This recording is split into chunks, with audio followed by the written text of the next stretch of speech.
Once upon a time, devout Christian Carol Ann Williams marries equally pious Dennis Heller. He was a very church-going man, and that's what she wanted. Dennis swept her off her feet. It was just like she was born again. They seemed to be a really good fit. But just 1 year later, the couple's happily ever after is put on ice. This was a cruel act. This was not an act of passion. It was out and out cruel. No compassion at all. Slow, painful kind of death. This was probably the most senseless homicide I ever dealt with. For this couple, the honeymoon is over.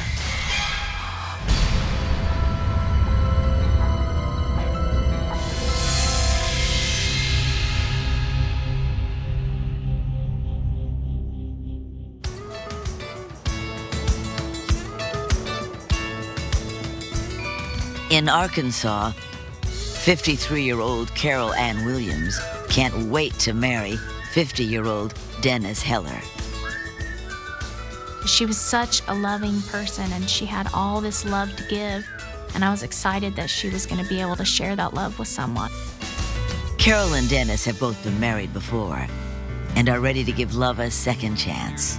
Carol was happy to be married again. I think that she missed companionship. She missed having a family setting. I think having someone share her life was just really important to her. People who get married a second or third time are filled with this amazing human trait, and it's hope. They hope that this one will be the one. They have hope that this time they'll find happiness. Ready. You ready?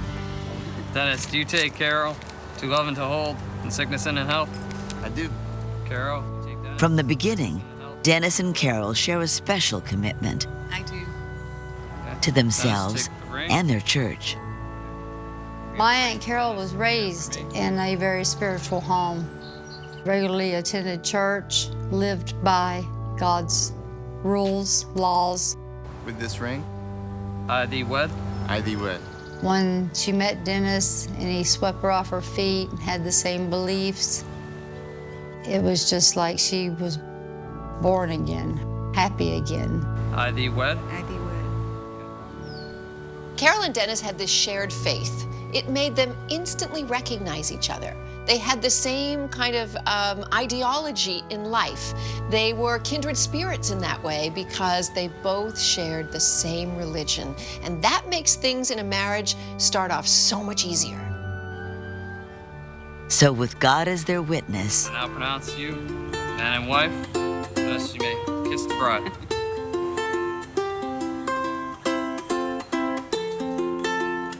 It was a big day for her and a new turning point in her life. That was the first day of the rest of her life.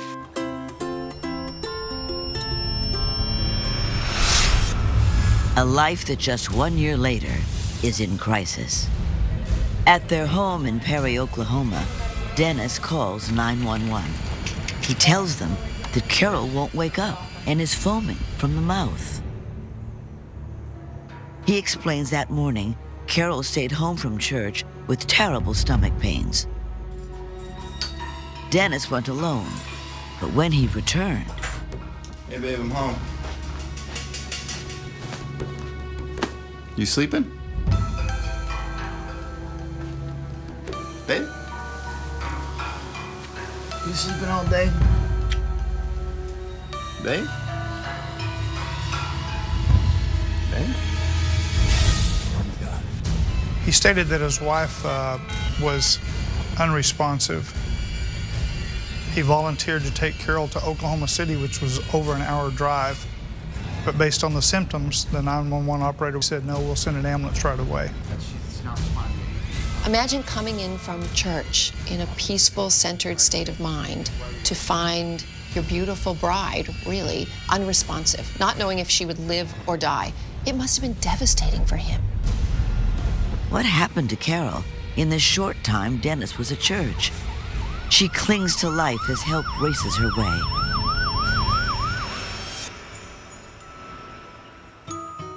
Carol Ann Williams grows up as a tomboyish farm girl in West Virginia.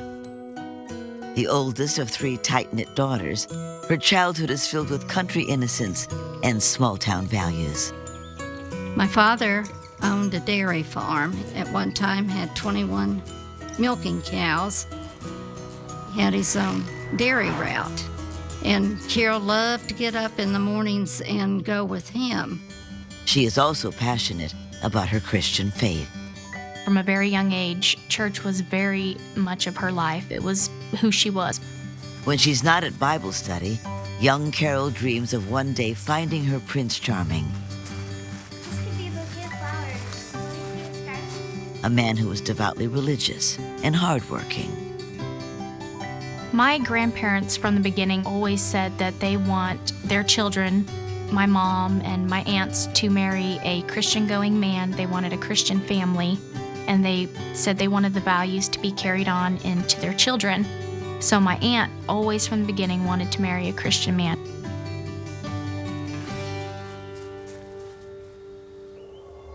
Unfortunately, the family's idyllic country lifestyle doesn't last forever.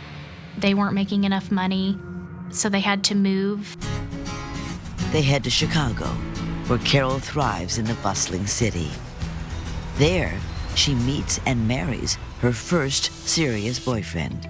But a medical condition makes things difficult. She had states of happiness and then sadness. Stop it! Stop it! Oh, Carol!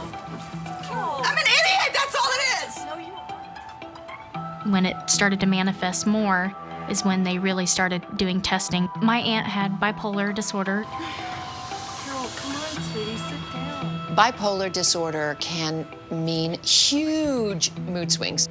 You can have clinical depression that can last for weeks, and you can barely come out of your room, and you may have suicidal thoughts. And at the other end, you may have mania, where you can hurt yourself with obsessions like shopping or gambling or yelling at everybody you know and love.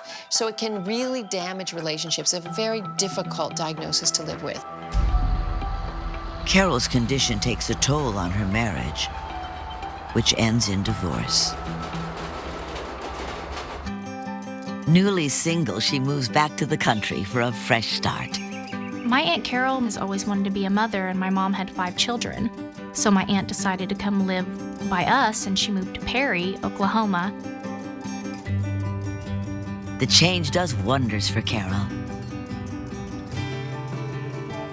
My Aunt Carol was my favorite aunt growing up. She was like our second mom. We would go on the weekends to my Aunt Carol's house, and she would go and grab a movie, bring it home, and we'd have popcorn. We would hang out at the house. If we wanted to go outside, if it was nice, she would take us to the park. She just enjoyed spending time with the family. Carol enjoys her new life and even feels ready to date again. She hopes a nice Christian man and a second chance at the family she's always wanted is right around the corner. Dennis Heller also grows up in the church. Raised on a farm in Wichita, Kansas, his life suddenly changes when his parents divorce and his father dies in a farming accident. For Dennis, the loss of his father figure, the loss of his primary attachment, his male role model, if you will, could have been devastating. We kind of model ourselves against, with our same gender parent. And here was a young boy losing his father way too early. It makes it very difficult for people to form secure attachments when they've had that kind of attachment injury. His first 2 marriages end in divorce. He becomes a devout member of his local church and starts a lawn care business. By the fall of 1993, Dennis is ready to find love again. He searches the dating section of his favorite Christian magazine and sees an ad that catches his eye. The writer is Carol Williams, and she's looking for a fun-loving man with a good Christian upbringing. The one thing that Carol and Dennis had close to them, was very important to them, was their faith. Their religion was everything to them. It held them during all the hard times in their life. So it made a lot of sense that they would meet each other through a Christian magazine advertising for Christian partners, because there you could find a mate who was on the same plane, in the same headspace as you, and with the same set of rules. He contacts Carol, and to his surprise, she responds back and agrees to meet him. As the two plan their first outing together, they can't help but hope God is sending them the one.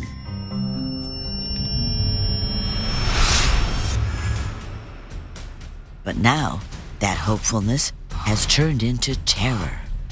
She was foaming at the mouth. She was comatose, obviously in a very bad way. Carol was totally unresponsive to anything they were trying to do. She was still alive, so they immediately transported her to the hospital. All Dennis can do is pray his wife will survive. Is she gonna be okay? Dennis Heller finds his wife Carol unconscious in the couple's bed. She's rushed to the local hospital where she suffers a massive heart attack. Perry is a small town and with a small hospital, and they very quickly decided to meta-flight her to Oklahoma City. Dennis is unable to go with her. He anxiously waits for news. The doctor in charge of her case contacted Dennis Heller at home and told him that she was on life support and wanted to know what his wishes were in this situation. It must have been devastating for Dennis. I mean, here's his bride, now on life support, and the decision rests with him to decide her fate. Does he hold out for hope, or does he lose the love of his life, his new wife? It's a decision no husband wants to make. So he calls Carol's father for guidance. My dad just never believed that anybody, including himself, should live on a life support. Nobody wants to make the decision to pull someone off of life support because there's always that what if. But you also don't want to see your mother or daughter or sister suffering. Dennis respects her father's wishes and asks doctors to end her life support. It's especially difficult because Carol's sisters disagree with the decision. My mom and my aunt were very upset. They did not want her off the life support. They wanted her to be able to push through and make it. On June 12, 1995, Carol takes her last breath. Over a year and a half earlier, the new couple can hardly catch their breath as they dive into a relationship. Dennis lived 3 hours away from my aunt, and he would drive on the weekends to come see her. We were all very excited to find out that my aunt was dating someone because she had been married for 20 plus years and she was very lonely, and we knew that she was a very family-oriented person and wanted to have that family bond.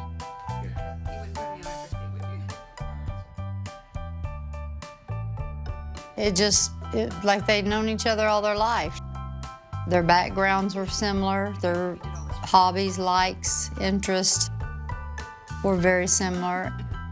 We were all very hopeful, optimistic that this was truly the man that she's going to spend the rest of her life with.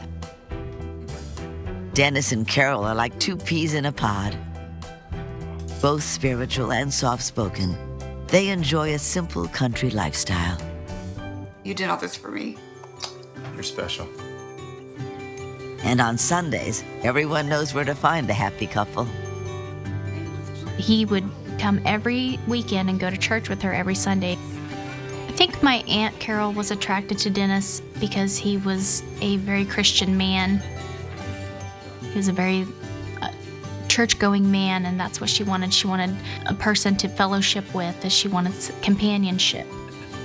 She was really excited. She just liked to have that one special person in her life, one person that made her feel special.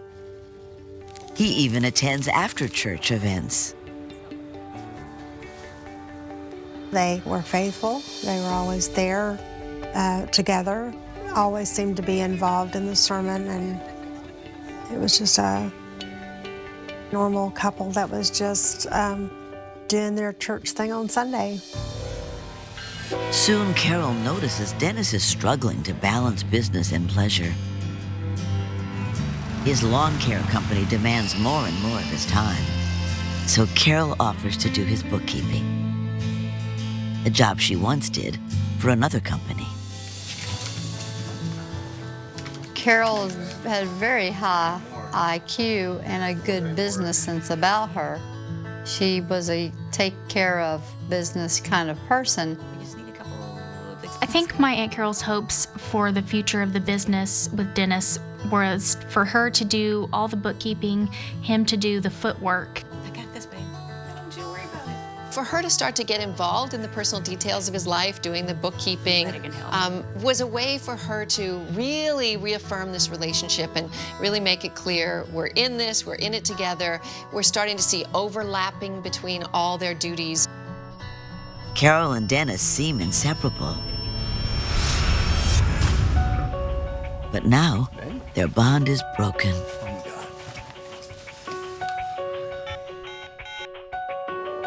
My dad told him to have Carol cremated because Carol had talked with my dad and said that she had been paying on a cremation policy. But the state of Oklahoma won't allow it. Yet. In Oklahoma, when someone dies, if there's not a physician attending to that person and present, a death investigation has to occur to determine cause and manner of death. So for that reason, an autopsy was performed on Carol Heller. Carol died from a heart attack, but what caused it is in question. They weren't sure why Carol died. Nobody knew whether it was natural causes or not. And when the autopsy results come in, they shock everyone. Dennis Heller's wife, Carol, has unexpectedly passed away, the victim of a fatal heart attack. But her autopsy results are highly suspicious. In examining the tissue from the kidneys, the medical examiner noticed that calcium oxalate crystals were present in her kidney tissue. And these crystals are quite rare. In fact, there are only 2 known sources. One is an extremely rare disease with which Carol had never been diagnosed. The other is to have ingested through some form ethylene glycol or antifreeze. Ethylene glycol has 2 sets of symptoms, you might say. The initial set of symptoms is somewhat similar to alcohol. It could be slurred speech, dizziness, unsteadiness on the feet, as well as later the onset of renal failure from the calcium oxalate crystals collecting in the kidneys and blocking the flow of urine. You may start vomiting or have some other symptoms like a seizure. Terrible. It was horribly painful. She was in misery. It was a terrible way to die.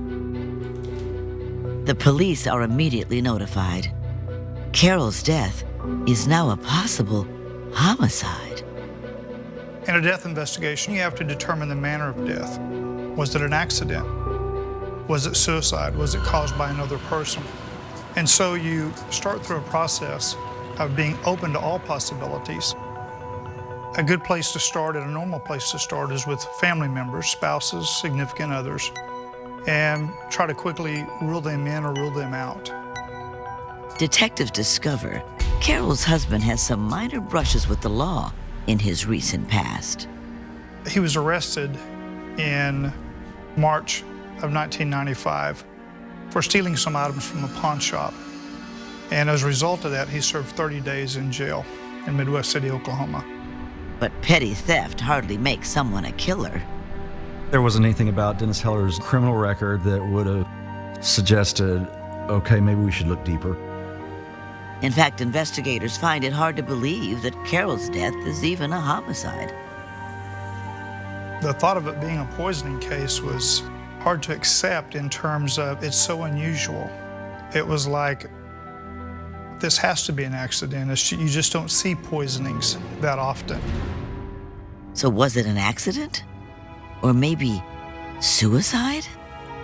But why would Carol take her own life? In examining Carol's medical history, it was clear that she had suffered with bipolar disorder for many, many years. Although she took medication, Carol still suffered occasional depressive outbreaks. I can remember one main episode that my Aunt Carol had during her manic state. She was driving a car and she thought God was her co-pilot. And she was driving down the road and she just let go and thought that he would take the wheel. And her car ended up going into the ditch.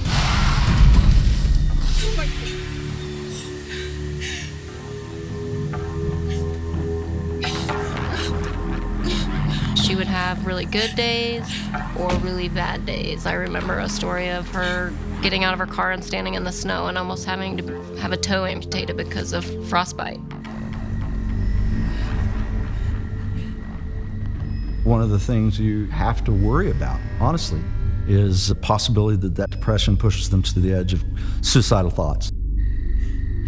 But was Carol so depressed she wanted to end everything? Over a year earlier, her life is full of love and happiness. Dennis and Carol had reached a point in the relationship where it was growing stronger. She had finally met somebody who not only accepted her, was going to bring her into his life and give her purpose again. Carol really deserved to be happy. I mean, she just had been through some hurt and some disappointment, and she just wanted someone to be with her, to share her life, and I was thrilled when, she found somebody. This is real, this is love, it's really here. I'm sure it was so exciting for her to finally find a guy she could trust and depend on. Turn around. What are y'all doing? Only 1 month after their first date, Dennis asked Carol to be his wife.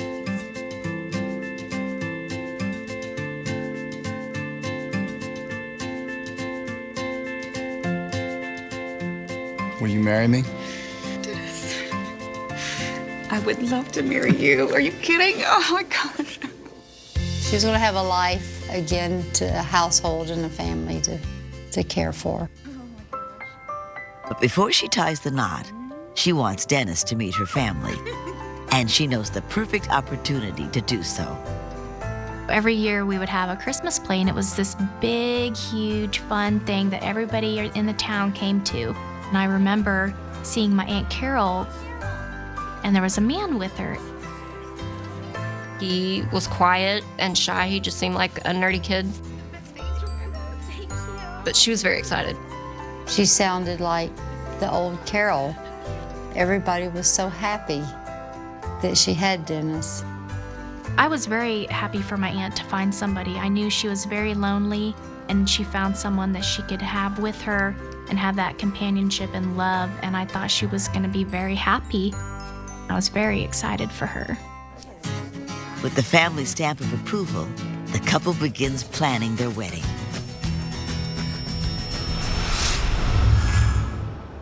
But just over 1 year later, that happiness has been cut short. Carol was found unresponsive just 1 day before her first wedding anniversary. Is it possible she took her own life? It was something we had to consider when we were looking at suicide. Was there something emotional there? This date brought on more emotional stress. The stress of that, even if it's positive stress, can trigger all kinds of mental health issues.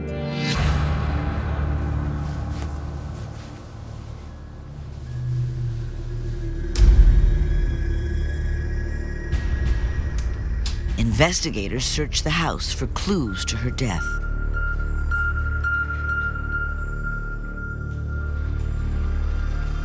There was always a jug of antifreeze in her front closet, which was odd to me because she never worked on her own car. I don't even know if she could put antifreeze in her own car. 3 possibilities existed for how she could ingest it. It was an accident. Could that have accidentally have happened? Could it have been a suicide attempt? Or could it have been an intentional act by someone else? We had to remain open to all those possibilities. So they turned to Carol's medical records, hoping for an answer. And what detectives find is horrifying.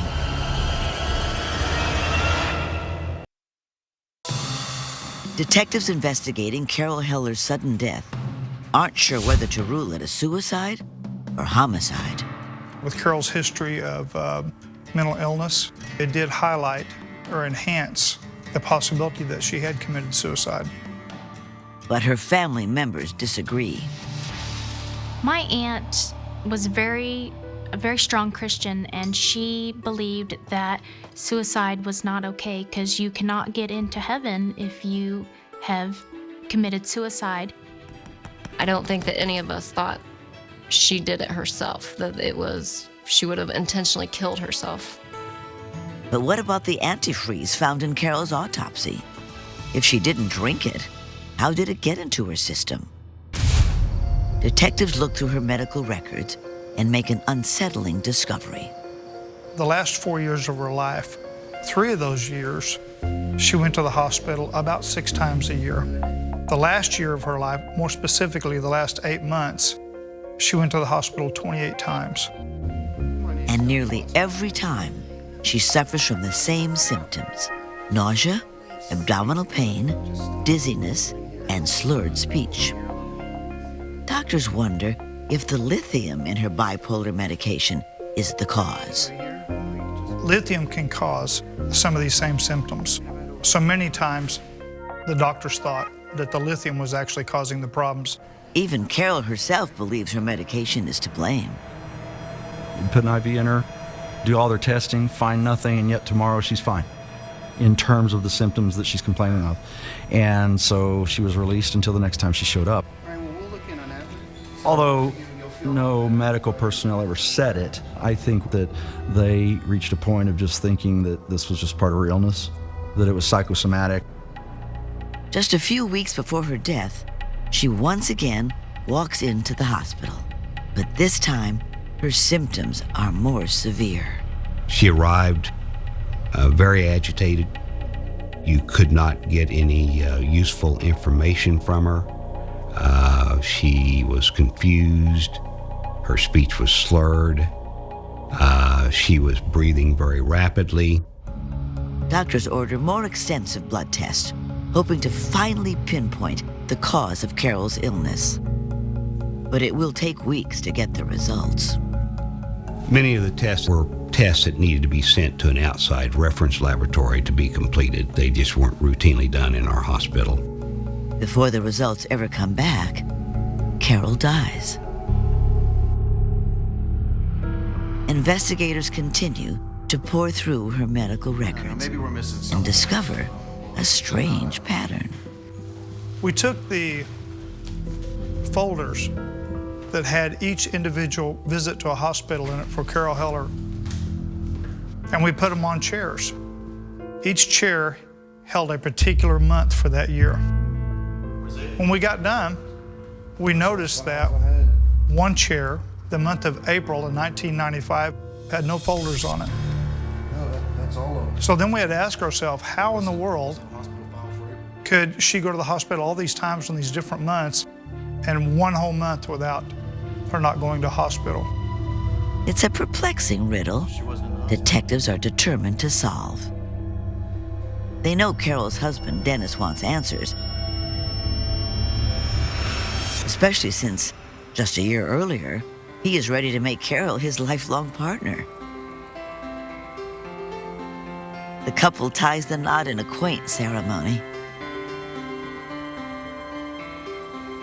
Carol and Dennis wanted a small ceremony. They were sort of conservative enough to know that this was a second marriage for her and a third marriage for him. No need to make a big fanfare about it or have people make remarks about it. Let's keep it close, quiet, simple, and beautiful. The newlyweds still live 3 hours apart. They make plans for Dennis to move in with Carol. But just as they do, Carol has her first bout with stomach pains.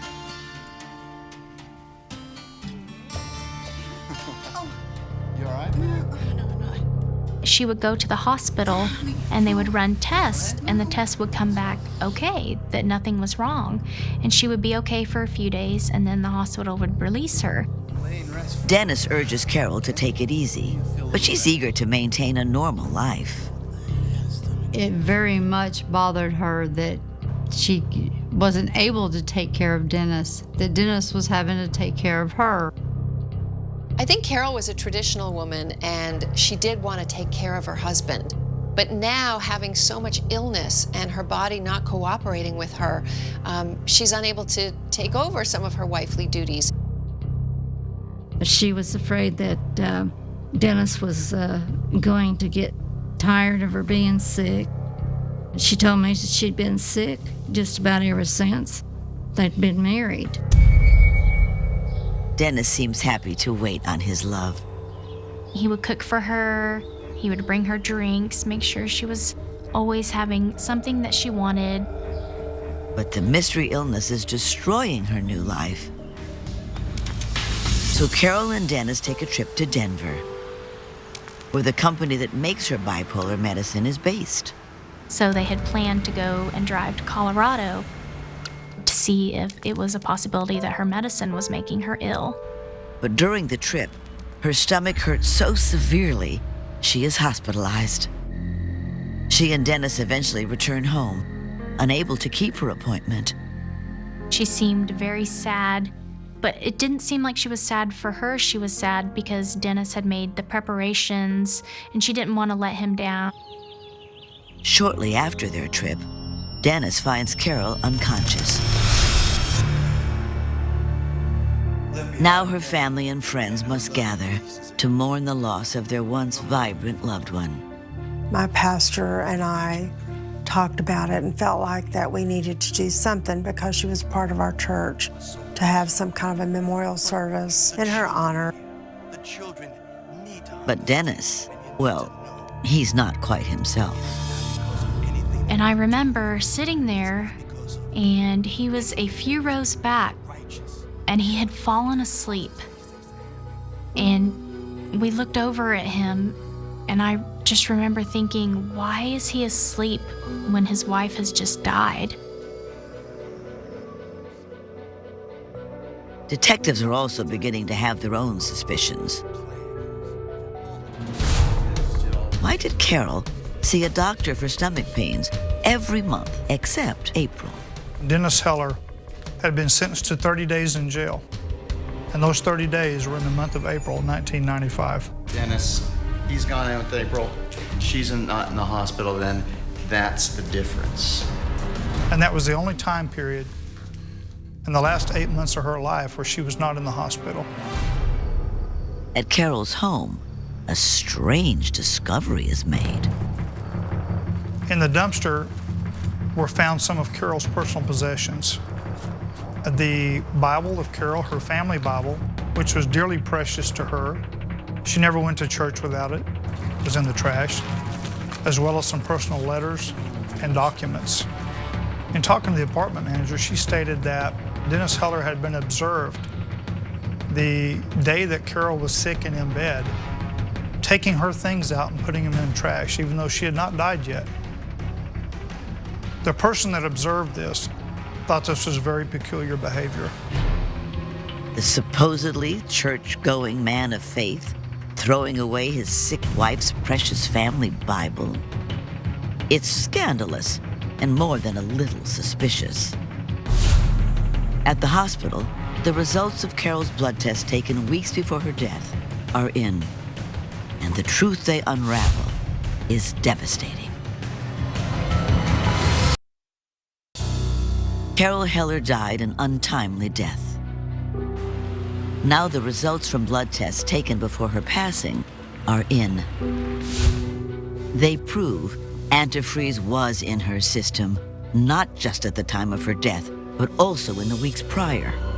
It was a tremendous moment for us because we had to show that Carol had ethylene glycol in her blood at some point.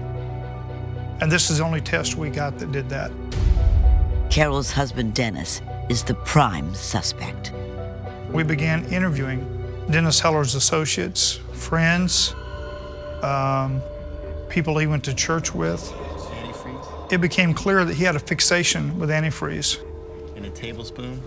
Many times, people mentioned that he had brought up to them the fact that, did you know that 1 teaspoon of antifreeze for 10 days in a row will kill you? Drinking. Investigators asked Dennis to take a polygraph test. He did that and flunked miserably, to the point that the polygraph examiner had no doubt that Dennis was not telling the truth. But polygraph alone isn't enough evidence. Detectives must find another source of information. It was discovered that he had a girlfriend in Oklahoma City that he actually had begun seeing regularly just a month or two after he had married Carol. They question the girlfriend. So tell me about the nature of your relationship with Dennis. And tell me what he's talked about as far as Carol. I have nothing to do with Carol's death. But Dennis... But she can't say the same for Dennis. Dennis began telling her things. He told her that he was the one that administered Carol's medications and it would be easy for him to poison her. On one occasion, Dennis had even brought Carol's wedding rings, and this is while Carol was still alive, and shown them to her and said, one of these days, these will be your wedding rings. Unbelievable. What sort of man could do that to the woman he's pledged to love forever? Investigators are now convinced Dennis poisoned Carol. We had a lot of circumstantial evidence, but in order to convict someone, we have to be able to prove that case beyond a reasonable doubt. And we simply weren't there. We needed some help. We needed probably an admission or confession from Dennis Heller. We asked if she would help us to get this information. You wear this wire and we take him down. Okay? Okay, I'll do it. They fit her with a wire to see what information she can get out of Dennis. The trick there was that she had to try to get him talking about it without making him suspicious. Of course I love you. Dennis thought that she was just an angel and beautiful and would do anything to have sex with her. Will you tell me anything? Anything. What happened to Carol? Carol. Yeah. She just played on it and just kept saying, Dennis, just tell me, just tell me if something happened with Carol. I put antifreeze in her soda. You're kidding me, right? No. At the moment we heard that, we were ecstatic because now we had an admission and a confession that he had done it. Police believe Dennis poisoned Carol slowly. Carol was known to drink 2 to 3 liters of soda a day. She loved it. So Dennis took that opportunity to put antifreeze in something that she loved. And because antifreeze tastes sweet, it went undetected. I have no doubt that Dennis thought he committed the perfect crime and honestly didn't think there'd ever be an investigation. My wife had a heart attack. Look, she's dead. His motive? To collect on a woefully small life insurance policy. He found out that on one of her credit cards, she had a death insurance policy, and he thought he was going to get that life insurance policy for $35,000. This was probably the most senseless homicide I ever dealt with. There was little to anything for him to gain, but he did. And to me, that just translates into simply being evil. Dennis seemed to have no compassion at all.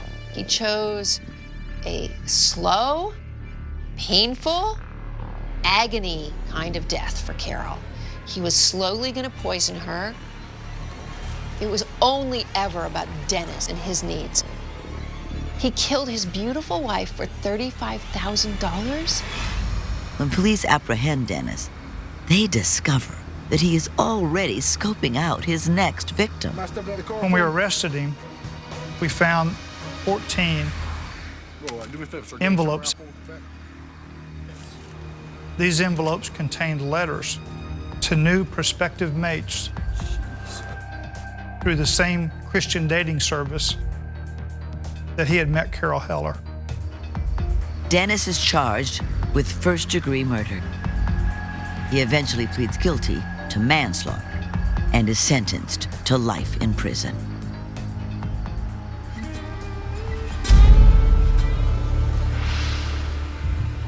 Not many times in your life do you find a companion, a husband, wife that you want to spend the rest of your life with, that you literally put your life in their hands every day. And for Dennis to have played both roles, knowing that he was killing her, you lose faith in mankind. This man had no heart, no soul, no conscience. It's difficult to know that someone betrayed her so bad. The way he let her die, and just let her die laying there. How painful it was to die with antifreeze. But to just do it slowly was very, very cruel.